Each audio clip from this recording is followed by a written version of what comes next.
Well, hi, everyone. Welcome to the Healing Brain. This is our weekly webinar and podcast here at Doman International, where parents with children with special needs join from around the world and ask us their biggest and toughest questions. Wherever you are right now, you can go ahead and type questions into the comments box, whether you're following us on Facebook, Instagram, or YouTube. Type those questions in and we will get to them later in the show. My name is Spencer Doman. I'm the director of Doman International. Doman International is a nonprofit organization that coaches parents of children with special needs with holistic solutions.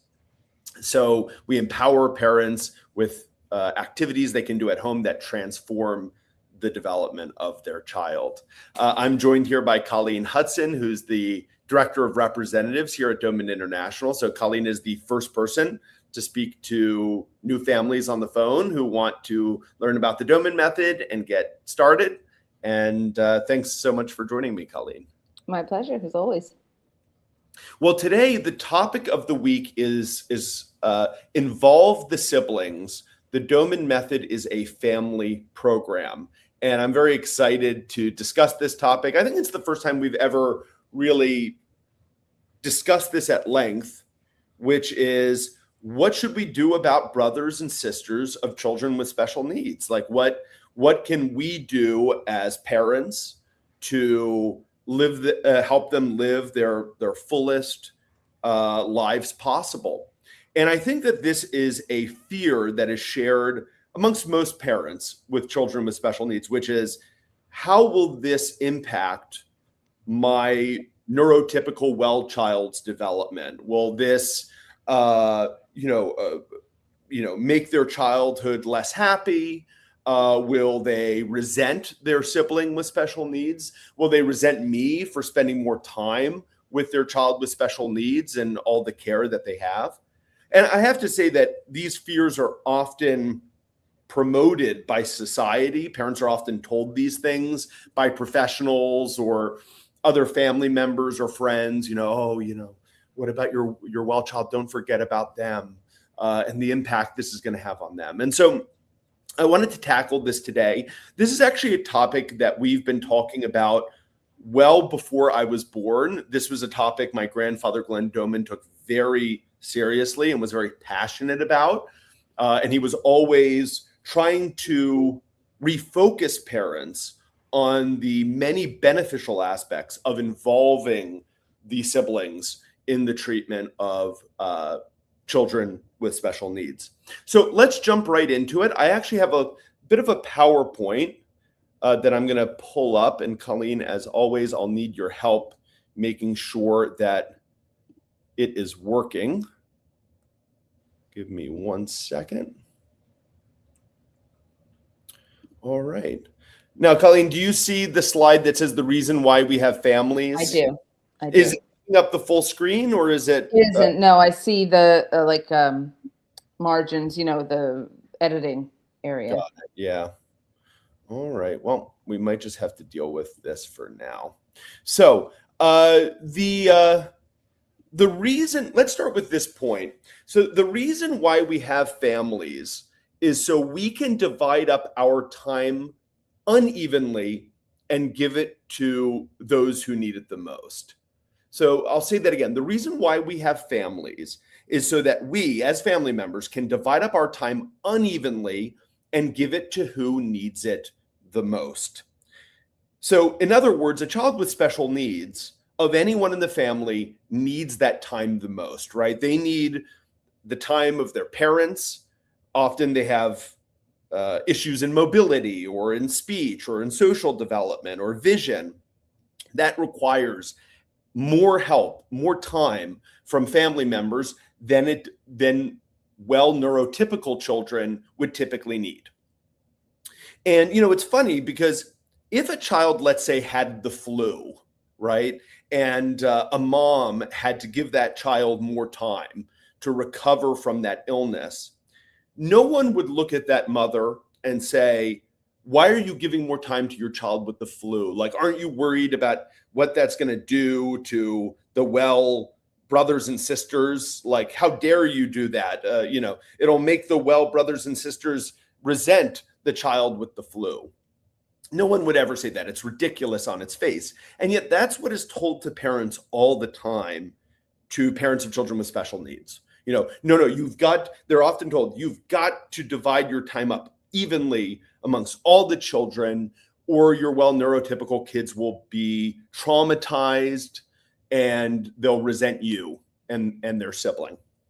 And that scares a lot of parents. And many parents have brought this up with me. They say, if I spend too much time on the treatments and therapies of my child with special needs, won't that create big problems in my family? And, I grew up around families of children with special needs. From some of my youngest memories as a child were spent in the waiting room at my grandparents' and parents' clinic, where I was playing with children with special needs and their brothers and sisters, who often attended their Doman appointments with the brother or sister. And I'd play with them on the floor while they waited between sessions, before going in to see the next member of the staff. And by the way, first thing I noticed is that most of the families were very happy. And the siblings and the children with special needs seemed to get along just fine. And that is what I've continued to notice ever since I've started working in this organization over the last 20 years. The vast majority of families I see, the siblings of the children with special needs adore their brothers and sisters. I don't see a lot toward the siblings or toward the parents. And now, does that mean I've never seen jealousy or resentment? Of course I've seen jealousy or resentment, right? By the way, I see jealousy and resentment in families who don't have children with special needs, right? I think that's, many, many families have that. But what I have realized over time is that when I've noticed the families where there is jealousy and resentment amongst the siblings, there's a reason for it. And so this is what I found. That first of all, children in a family don't need equal time. They need shared time. So, there's a wonderful family on the program, the Kumar family. And, the mom came to me a few years back and she said, Spencer, I've started to feel very guilty that my older child doesn't get as much time as my younger child who has an autism diagnosis. And I've noticed that the two of them have started to become, kind of resentful toward each other. And my well child has become resentful toward his sister with autism. And, that really concerns me. And I said, okay, all right, I get that. And we want them to have a good relationship. I said, tell me how you've handled that. And she went, oh, well, I didn't want the neurotypical sibling to be resentful. So I started to give him more time. So I started to take several hours a day where I just spent it with him. And I didn't want him to feel like his time was getting taken up by his sibling, his sister with special needs. So I do time alone with him. And then when it comes time for me to do the treatment with the sister with autism, I do it only with her, and he goes and does something else. And I said to her, what you've done, I said, of course, you have wonderful intentions, right? You love both of your children. You want to give them both time. But what you've done is you've taught your children that mom's time is basically a commodity that needs to be competed over, that either I get mom's time or she gets mom's time, one or the other. So now the two siblings are pitted against each other in competition, right? That's problematic. And I said to her, we're going to change the dynamics entirely. The kids aren't going to get equal time. They're going to get shared time. So you're going to do the program with both of them together. Instead of doing outings with one of them where you're going out and buying a gift for one of them, no, you bring both of them. And within several months, she came back to me and she said, this has completely transformed things.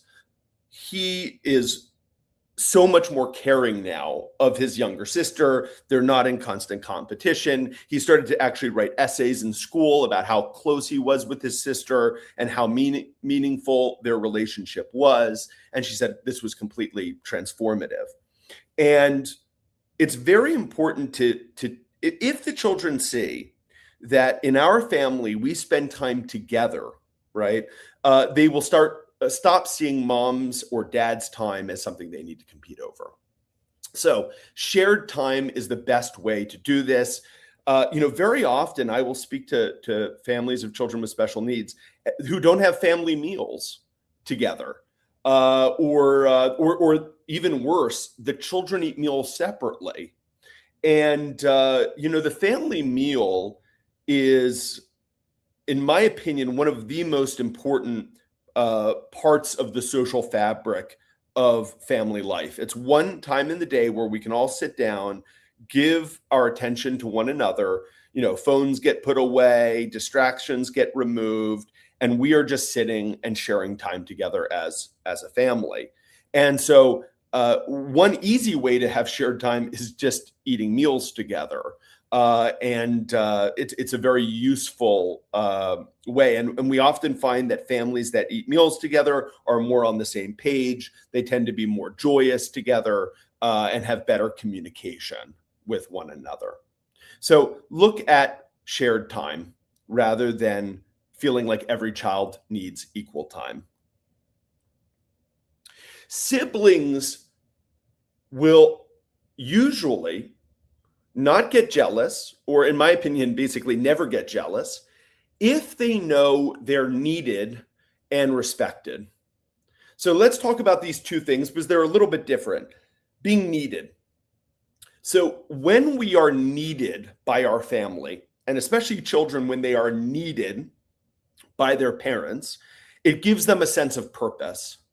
So when I say a child, I think that many adults, especially in the modern age, tend to think, childhood is just about play. Children shouldn't have responsibility, and that's detrimental for the development of kids. Kids need responsibility. It's very important. It gives them independence. It gives them a sense of purpose. It gives them a sense of autonomy. I can do things. Therefore, I am able to accomplish things on my own. That gives them confidence. It gives them pride. It's very, very important. So first, the siblings need to know they're needed. And one of the best ways to do this is by giving them responsibilities in the home and telling them how important those responsibilities are and how appreciative you are when they do it, right? So something like saying to the older sibling, hey, I've got a new job for you. Whenever I do tactile stimulation, mom is a mess. I leave those tactile materials all over the place. I need your help whenever I'm doing a tactile session. Can you grab all the materials and bring them to me wherever I am in the house? Bring those materials, and that would be a big help. And you're the only person who can help me with this, right? No, I can't depend on anyone else except for you, right? So you let the child know you need them, and you give them specific jobs that they can do that they know they're in charge of, right? And you tell them about why those jobs are important and how grateful you are that they are doing that. And then, of course, as that happens, the child feels the respect that they get from their parents and other siblings, right? Children and, parents, many parents don't innately know this, but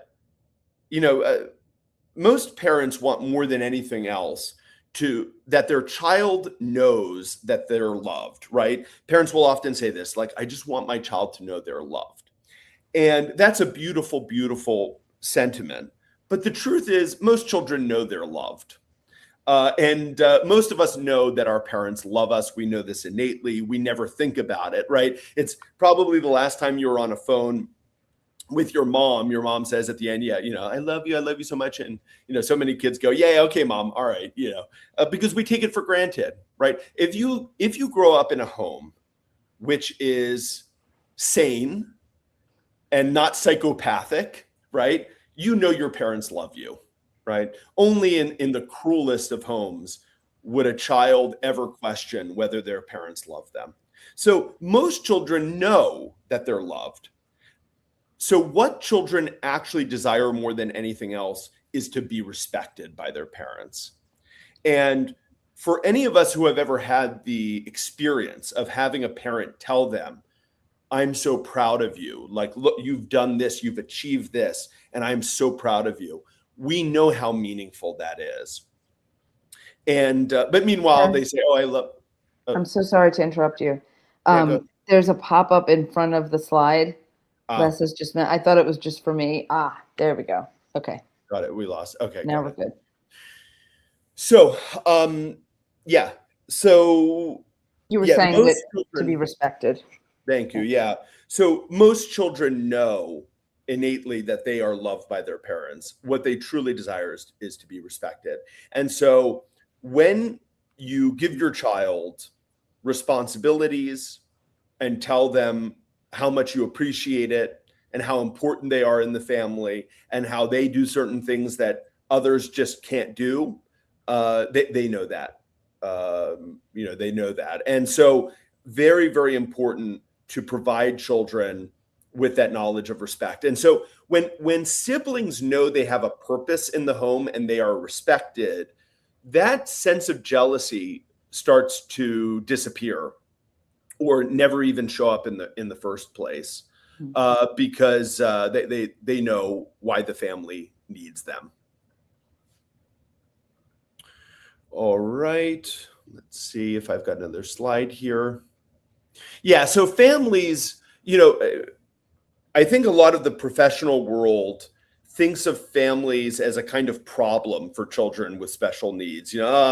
Moms and dads, they always have their opinions, and and so there can be a very kind of cruel attitude. But in our opinion and in our experience, families aren't the problem; they're the answer. And we have seen hundreds of children go through the Doman Method, graduate, go to school, succeed in school and life, live independent lives, where not only have the parents played a crucial role in that wellness of the child, but that their siblings did as well. And at our offices here in Philadelphia, in Italy, almost every week we have families that come who bring brothers and sisters, and the brothers and sisters sit in the offices with us. And very often I will say to parents, I love having the brothers and sisters there because they often, first of all, bring up information that even parents won't think of. I'll say, how many words does does your child say? And parents will go, yeah, they say mom and yes, but that's it. And then sibling will pipe in and say, hey, Frank said this yesterday and he said this last week, and parents will go, oh yeah, you're right. So they're very good at that. They're very good at knowing intuitively how smart their sibling is. I've had many siblings give us information about things that their siblings understood that parents didn't even think of. And it's very common in my office that there'll be a 9-year-old sitting, and while I'm teaching the program, the 9-year-old is next to mom taking notes. I had a family in Italy recently where the 14-year-old took all the written notes for the family, and they were like, oh, he does a better job than we do. So he was writing, and mom and dad were just listening to me as I talked. So and I can kind of spot these children immediately when they walk into our offices. I can tell immediately, okay, this is a child or a teenager who is truly respected in their home, because they just walk in with a kind of confidence and they want to be included in the meetings, with their, about their family. And so very often parents will say, hey, can we bring the neurotypical brother or sister to the appointment? The answer is absolutely. We want them to hear what we have to say, and we want to hear what they have to say. Yeah. So what we always say is everyone should share in the glory of your child's wins. And when your neurotypical child gets to watch their brother or sister have a big developmental win with the program, like they start taking their first steps, or they start talking, or they start reading, your child will share in that win with the rest of you. I love, sometimes I'll get videos from families that show, the child has accomplished a new skill at home, and the parents will record it and send it to me, and I'll see brothers and sisters kind of dancing in the background, like, yay, as their sibling is doing this new thing. And that is almost as rewarding to me as watching the child make that gain themselves, because those brothers and sisters who are involved, they know they are playing a very pivotal role in helping save a child's life. And there's just nothing more meaningful in anyone's life than knowing you've helped a child. I mean, there's just nothing more meaningful to give to a brother or sister, the knowledge that they helped save their sibling's life. And when I say save their sibling's life, I mean, of course, when I say save a life, many children with special needs are delicate from a physiological standpoint. They're constantly ill, they breathe poorly, they can't move, and so their lives are always at risk. But I also mean, when I say save a life, I also mean it in the kind of symbolic way, knowing that I had a brother or sister who might have had autism, cerebral palsy, developmental delay, speech delay, any epilepsy, right? Any of the diagnoses that we see. If the siblings of that child know I helped give my sibling a life, it just gives them very early on a sense of purpose and beauty in their life that they'll always carry with them. So, of course, if anyone has any questions about siblings, feel free to type them into the comments box.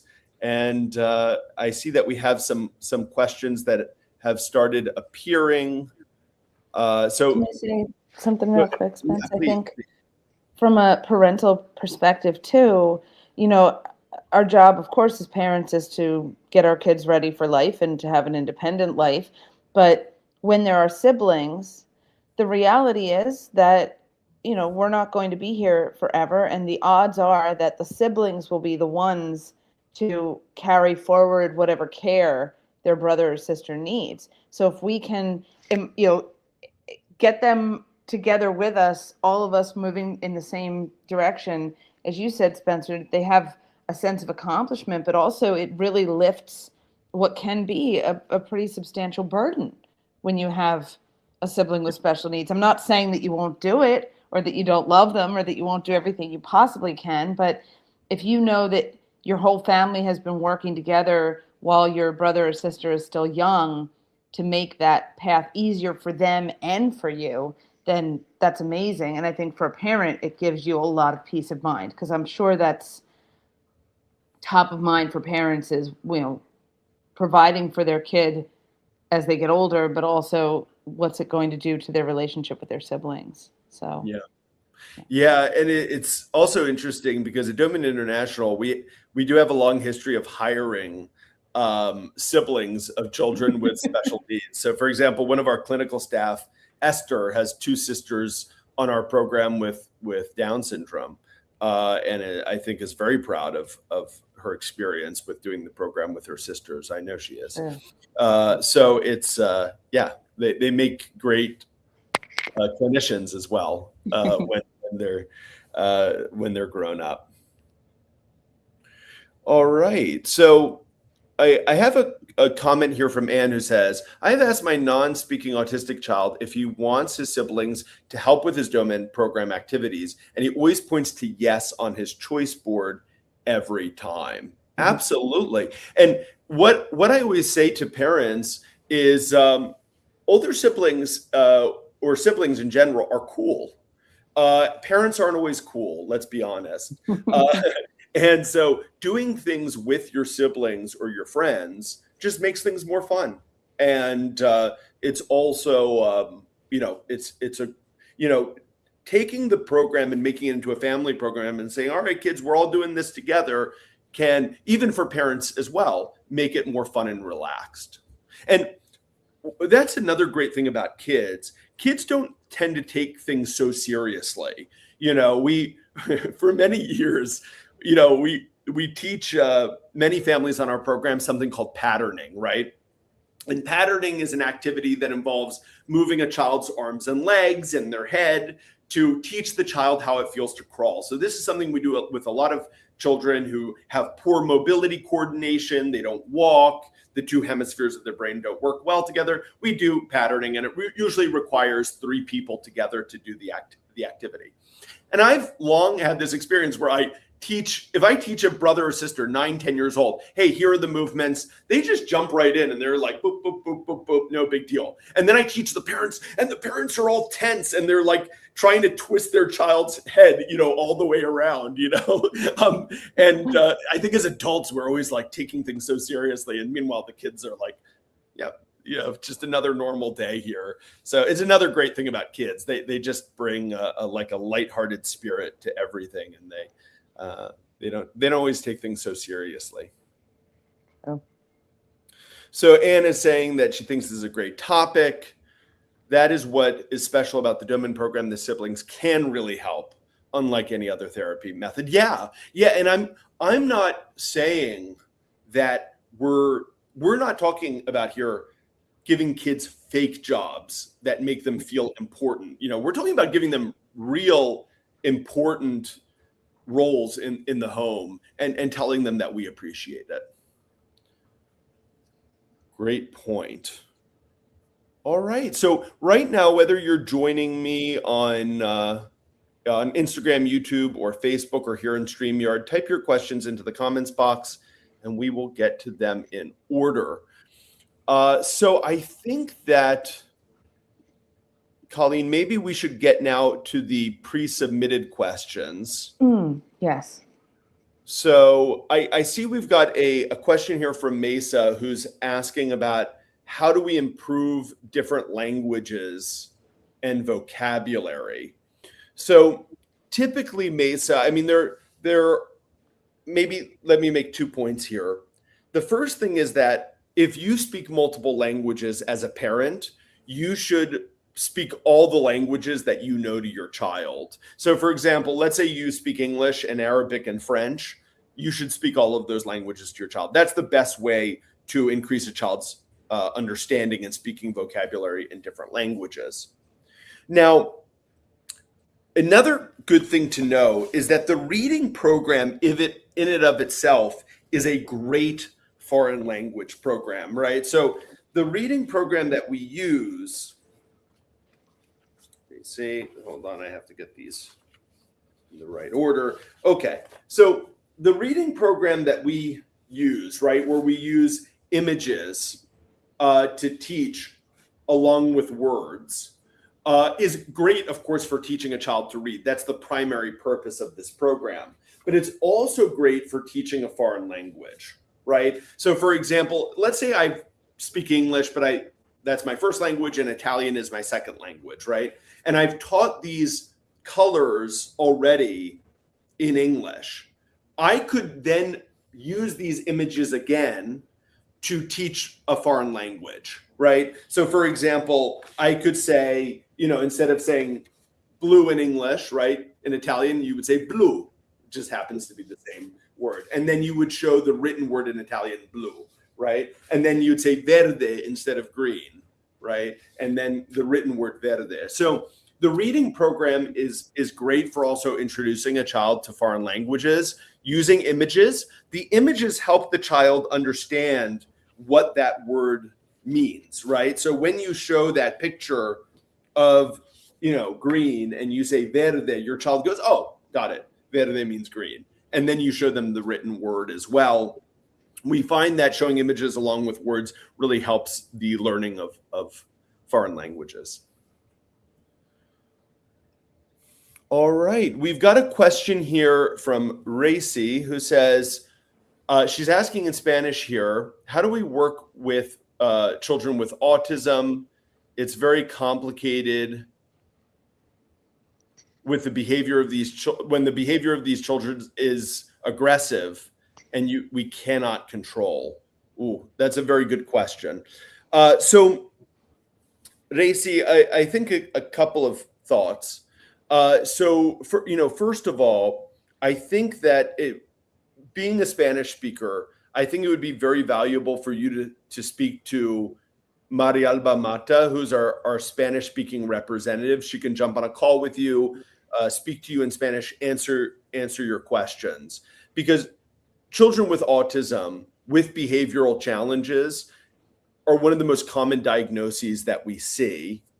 And definitely we can help your child with the program. Now, we do have, I'm looking, we have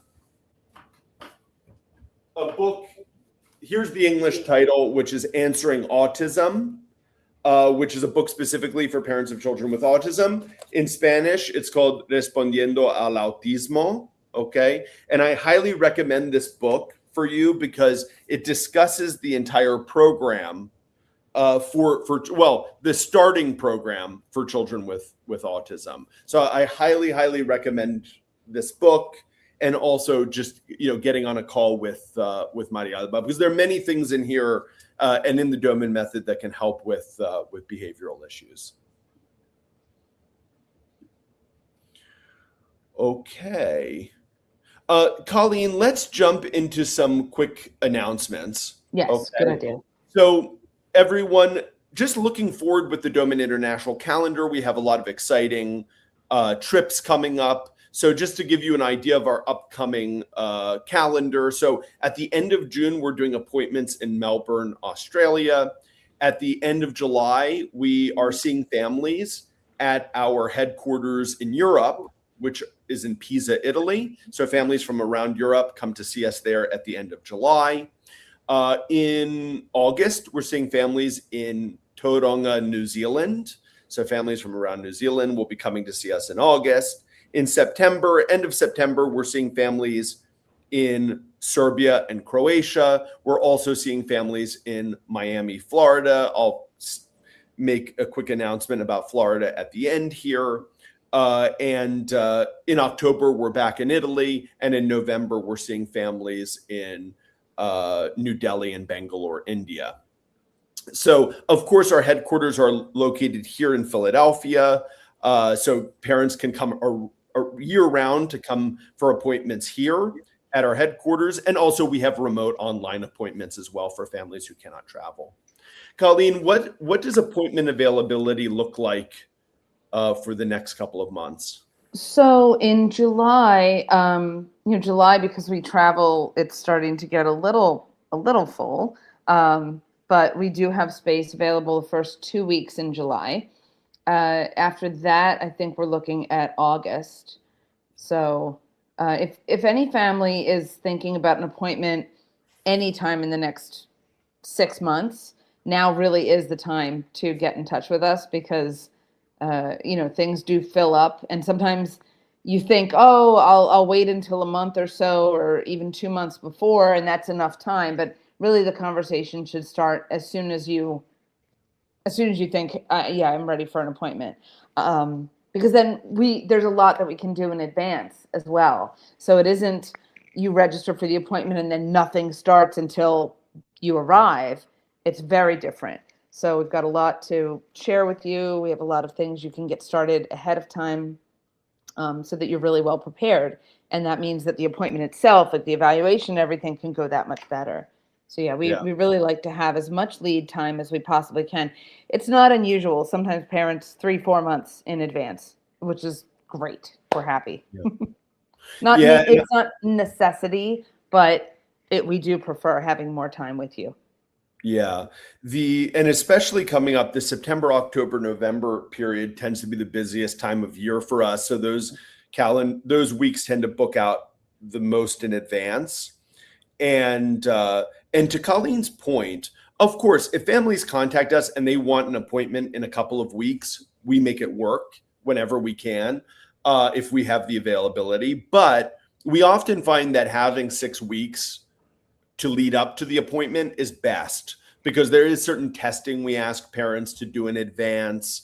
There's certain reports that we ask parents to complete so we can create the best possible program for the child. And so, getting on a call earlier rather than later is a good way to do things. Yeah. And, from an expense perspective too, it allows you to sort of stretch payments out in advance of the appointment, which can be very helpful as well. Great point. Okay, a quick announcement about Florida, because we mentioned we're coming there at the end of September. So, parents in Florida now are able to get funding for their Doman International program using the Step Up for Students scholarship. This is a statewide scholarship in Florida, and it's very exciting. We have parents throughout Florida currently getting their program funded. We're currently working on getting a funding approved. We're in kind of the final steps in the state of Texas, which is very exciting. So if you're in Texas or in Florida, definitely reach out to Colleen to speak to her. And also in Wisconsin as well. And hold on, my assistant Les has written this up for me. Okay. She said, okay, yeah, I have to mention the Florida Step Up for Students, Texas's TEFA program, and Wisconsin's CLTS, Children's Long-Term Support with Medicaid. So if you're in any of those states, Florida, Texas, or Wisconsin, reach out, talk to Colleen, and we can kind of get you started on the next steps toward helping you get your program funded.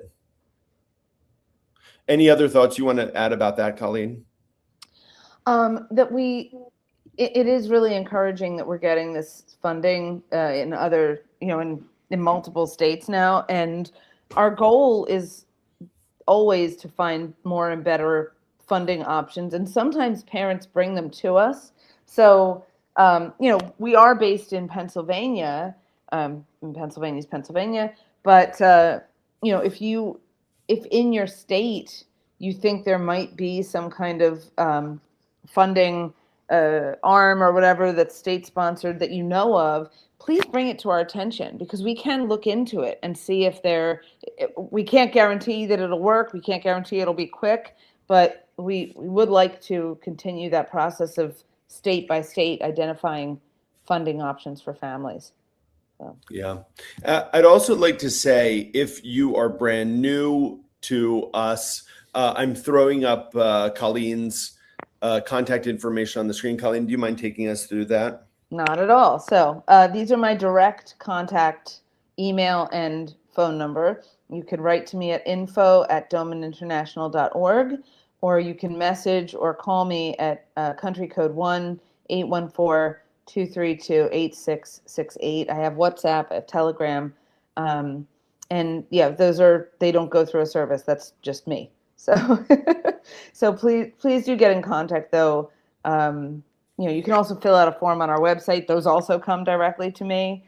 So if you've got a question for me, that's how to get a hold of me. But yeah, there's never any obligation with any call. Don't feel like, oh, if I call, I have to be serious about an appointment right now. Many parents need time to start figuring out, is this the right fit for us? Is this the right timing for us? Because timing is everything. And I can't tell you how many parents I talk to who say, oh, I wish I had learned about you 2 or 3 years ago. And they say, but then again, 2 or 3 years ago, I wasn't really ready to hear it. And I wasn't really ready to do anything about it. So, there's never, as I said, it's a discernment process. So, if you're just calling for general information, I could give you all of that and get you started on a path to learn more. Wonderful. Yeah, I see we've got a comment here from Ania on Instagram who says, agree, I've already booked to meet you in September in Miami and already have a to-do list to be as prepared as possible for the appointment, which I think will impact the most to my son. Yeah, I think that preparation in advance, getting those reports done in advance, it really, really helps. And it makes the appointment itself not just more successful, but more calm as well, if you don't have to get everything done last second. All right, we've got a question here from Instagram. And the question is, how do I teach a baby toddler alphabets, the letters of the alphabet, and at what age can I start? So now, if I answered the second question first, at what age could you start? You could start right now. But I would propose taking a different approach than just starting with teaching letters. And rather, I would recommend starting by teaching whole words. The reason why we prefer to teach words first rather than letters is for a few reasons. So first of all, words are more interesting than letters. So for example, if you say to a toddler, hey, here's the word carrot, right? And here's the word peas. That's much more interesting, something they can relate the word to, something that has meaning rather than a letter. Like, hey, here's the letter C. In fact, if you watch at how letters are taught, it's very funny. People who say, children aren't ready to learn words. You have to start with letters. The only way you can make letters interesting to children is by relating them to words, right? So you have to say, A is for apple, B is for banana, because A on its own is not interesting. But apple is interesting. So saying A is for apple makes A all of a sudden relevant, right? So what we do instead is we teach children to read whole words. And we do this through a process where we show images first. So we show a picture like this, right? And we say, here's the word cauliflower, right? So here's cauliflower, right? Here's broccoli and broccoli. So we're showing the picture first and then following it up with the written word. The reason why we teach children to read words first, okay, rather than jumping right into letters, is that the brains of young children are already developed to read words in the first years of life. There's this idea that reading readiness begins at 6 years. Parents are often told this: don't teach your child to read before their school age. It's of no use. They're not ready for it yet. Well, it turns out we've known this through 60 years of experience. We know young children can learn to read. But it turns out that the visual word form area, which is the area of our brains that we use for reading, is actually developed at birth. This has been shown with functional brain imaging. That area of the brain is completely developed and connected. And so the human brain is ready to start learning to read words, just like how it's ready to start to learn how to understand words, right? Reading is just understanding language through the visual pathway, right? So when I show you this word, you look at it, you don't say it, you just look at it, and you understand what that means, right? You, in your head, you pictured this, right? And that's because reading is just the visual form of language. Rather than when we hear language, that's the auditory form of language. So children, just like they're developed to start learning to understand words in the first years of life, they're also developed to be able to read words. And the reason why young children, you might say, but if that's the case, why don't young children learn how to read naturally? The problem is when children are exposed to the written word, they usually see it in books. And books have very tiny print. They have tiny print that's too small for the immature eye to see. And very often they have pictures and text on the same page. So the children look at the pictures and they ignore the text, right? So what we do with the Doman Method reading program is we separate words from pictures onto different cards. So that way, when we show a word, the child can see the word on its own. They're not distracted. And we use big red letters that make it easy for the child to see. And for that reason, we have, toddlers, and have had toddlers for 60 years who have learned how to read with the program. And they love the program, right? They're completely engaged in it rather than trying to teach them letters, which again, they would find boring. So I would actually start there. I'll pull the question back up to make sure I covered it. For this question from Sunshine. But yeah, I would start with words first over letters. Now, if you have a child with a developmental concern, okay, in the book, The Doman Method from Special Needs to Wellness, this book, I do have a chapter on teaching reading to children with special needs. And it's very practical. It tells you how to get started with the program with these cards I've just shown you. So the Doman Method from Special Needs to Wellness, and that is chapter 8 is about reading in that book. If you don't have a child with special needs and you're just interested in teaching a child how to read, I recommend my grandfather Glenn Doman's book, How to Teach Your Baby to Read, which covers how to begin this reading program. Also, I'd recommend you check out, if you have a well child and you're interested in early childhood education, check out domanlearning.com.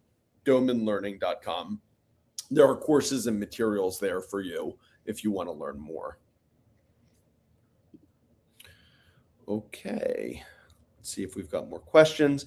All right, I see a question here from Myra. Myra says, how can I teach my daughter the alphabet? Oh, very similar question to the one we just had, but she is 8 years old and we have tried and we are struggling. She has Down syndrome. So Myra, so for your 8-year-old, we would take a very similar approach, which is we would teach her to read whole words and then teach her the letters. It's not that you can't teach letters right now. It's just that teaching her how to read whole words is going to be an easier process. And the problem is what often happens with 8-year-olds with Down syndrome is they're taught to read phonetically in school, right? So they're taught the child is supposed to learn every sound that each of those 26 letters makes. By the way, the letters also represent different sounds for different words. My favorite example of this, I mention it sometimes, so those of you who are regular watchers know this, but if you look at the letters GH, right, in the word ghost, GH makes a G sound. In the word tough, GH makes a F sound. And in the word though, GH is silent. So good luck trying to teach a child to read English phonetically. It's really, really tough.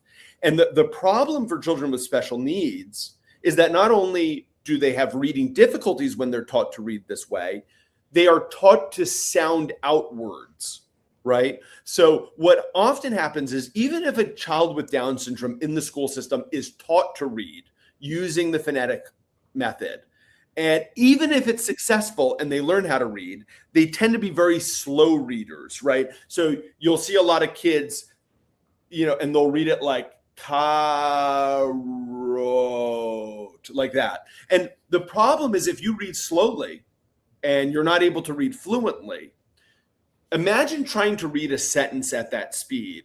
If you read like this, by the time you get to the end of the sentence, you wouldn't even remember how the sentence started. And so those children may be able to read, but they have almost no comprehension of what they're reading because they're reading so slowly and it's so much work. So we have to teach children in a way that will make them fast readers and fluent readers. And so it turns out that teaching them to read with this whole word approach is far more successful. It's far more fun. Which is something a lot of parents, they don't even realize that teaching a child with special needs can be a fun process. They kind of think, oh, it has to be stressful and horrible. It doesn't have to be. And most importantly, it can be successful. And, I think that if you look at the kind of population of children with Down syndrome, sometimes schools don't even really try to teach them to read anymore. I mean, it's so sad. I have so many families that come to our clinic. The child is 12 years old. 15 years old, and I'll say, oh, how has teaching reading in school been successful? And they'll say, oh, they never taught him how to read, and it's like, what? Like they didn't even try. But unfortunately, they know because the standard ways of teaching reading are so often unsuccessful. Some schools don't even try anymore. And that's a real shame. It's a real shame. So yeah, we've had 60 years of experience with teaching children with Down syndrome to read. My grandfather, just to give you a little bit of back history here, Myra, you might find this interesting.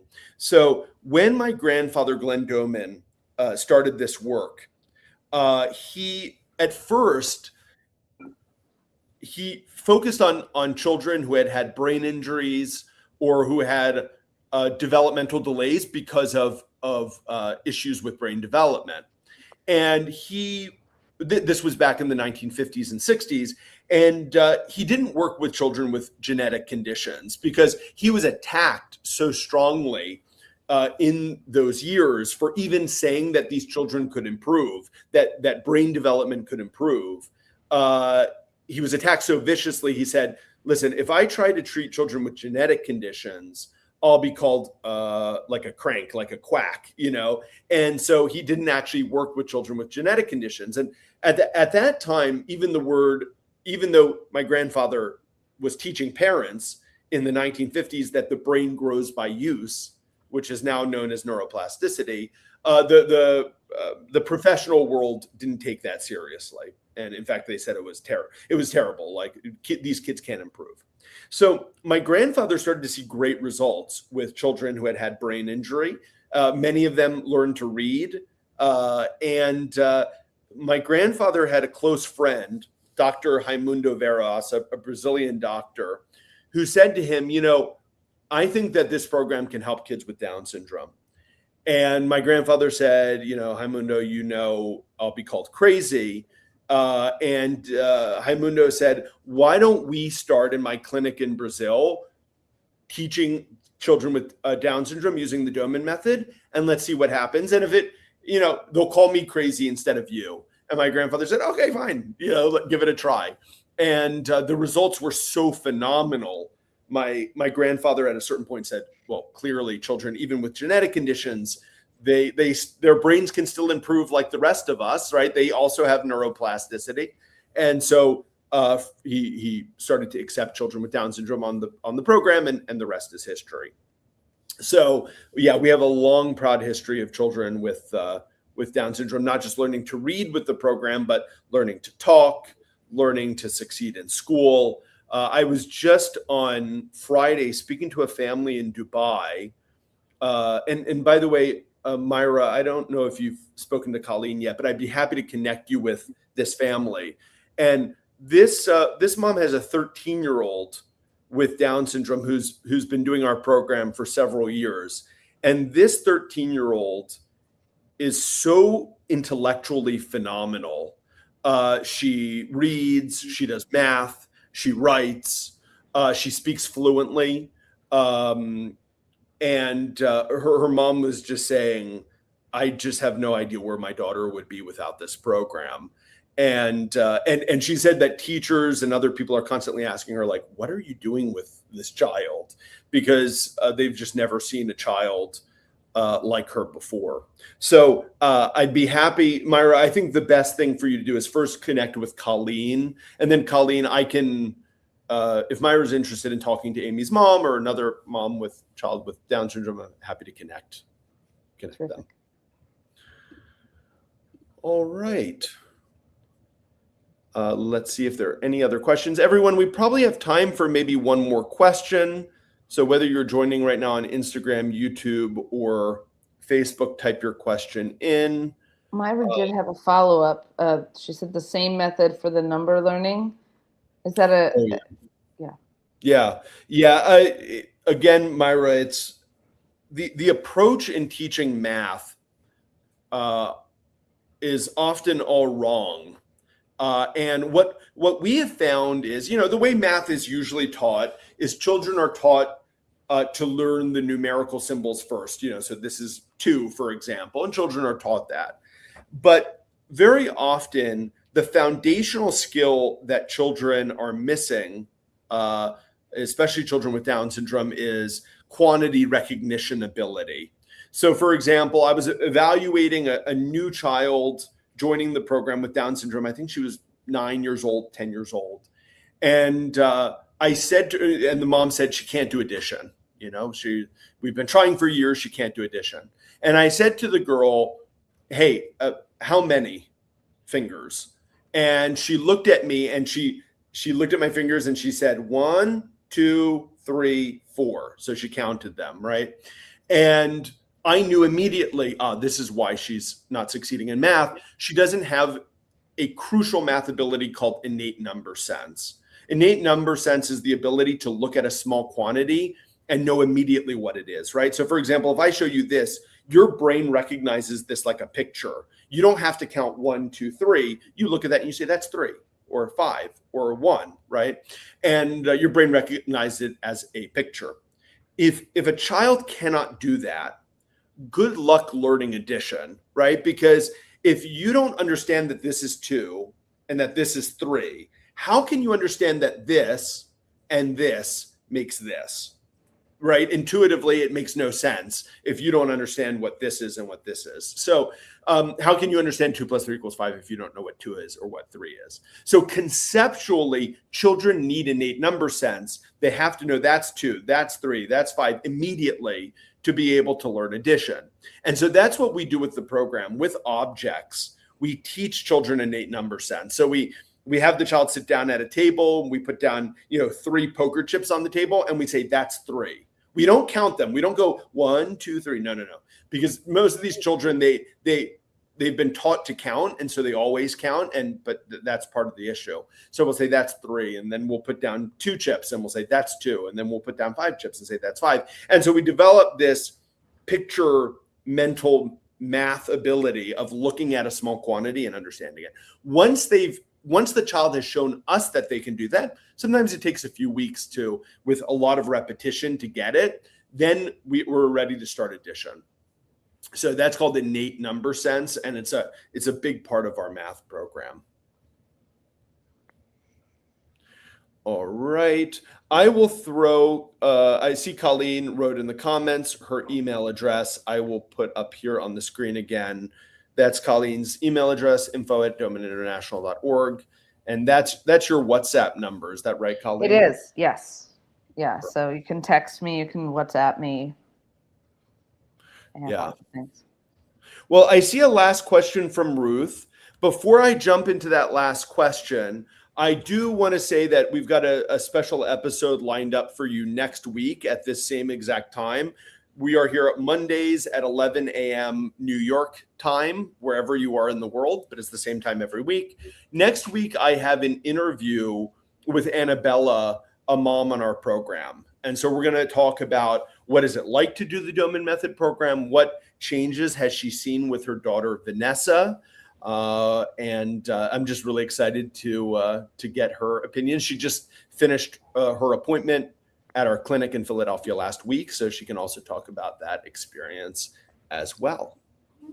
And of course, as a mom, she can also take your questions as well. And she would be able to talk about things like what are the mobility programs she's done with Vanessa to get her more mobile, how she taught her reading and math skills, what has she done for Vanessa's speech development to help her speech develop, what she's done for communication to help Vanessa communicate her intelligence. So that's going to be a very exciting topic.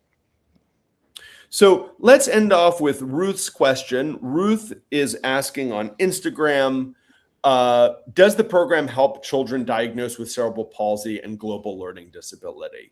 So the answer, Ruth, is yes to both. It's both of those diagnoses are 2 of the most common diagnoses that we work with. We've been working with children with cerebral palsy for 70 years. In fact, my grandfather, Glenn Doman, when he started this organization, was especially passionate about children with cerebral palsy. As a physical therapist, his main motivation, I think it's okay for me to say this, was learning how to help these children walk. And there was just nothing for him more special than watching children with cerebral palsy, sometimes with severe spasticity and very poor balance, get them walking. And so absolutely, we've got a few books on this topic, Ruth, if you want to learn a bit more. So we've got the Doman Method from Special Needs to Wellness. I would start with this book first. And I think that some of the chapters, like chapter 11 and 12, is all about the Doman Method mobility programs for non-walkers. So I think you would love this book. And then my father, Douglas, my dad, Douglas, is the world's leading expert in how to get immobile children walking. And so he wrote a book called From Immobility to Walking, the Doman Method Plan to Teach a Special Needs Child to Walk and Run. And on the cover is little Jade, a girl who went from complete immobility to walking and running on the program. So I highly recommend this book, From Immobility to Walking by Douglas Doman. And what we do, Ruth, with children like your child is we have a combination of nutrition, mobility, and respiratory protocols that we do to help them with movement. So mobility protocols to help them gain movement, improve balance and coordination.